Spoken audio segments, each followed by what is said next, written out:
she was asking about the, let me see if I can pull it up, the lesson plan really quick. So those of you who already did your um, exam with me, you remember the lesson plan.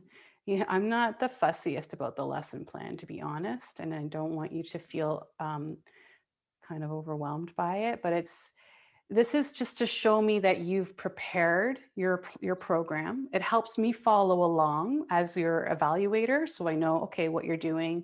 If you miss a step or you don't do everything in order, I'm not marking you down, because that's reality. That happens when you're teaching classes. You might have everything up in here and it's all worked out when you were practicing, and then you get into the class and it's a train wreck. That's happened to me so many times. But all you need to do here is, put the beats per minute for your music, so I know that. What percentage heart rate max, what's the RPE? Remember, look in your manual, all the numbers are there.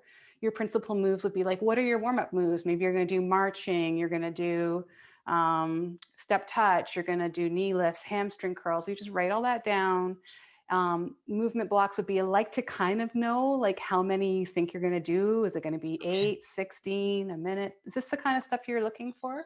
Yeah, I think I was maybe just overthinking it a little bit, like looking at the examples, and I'm like, Oh yeah, don't 8 times 4 counts. I'm not sure what they mean by that, right? And I think I was just all this. overthinking.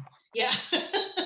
No, these in the back of your manual, these are great choreography notes, because they go exactly with those videos that are on YouTube, Yeah. FIS videos that are on YouTube. So you can kind of go, oh yeah, what are they doing there? And get some ideas.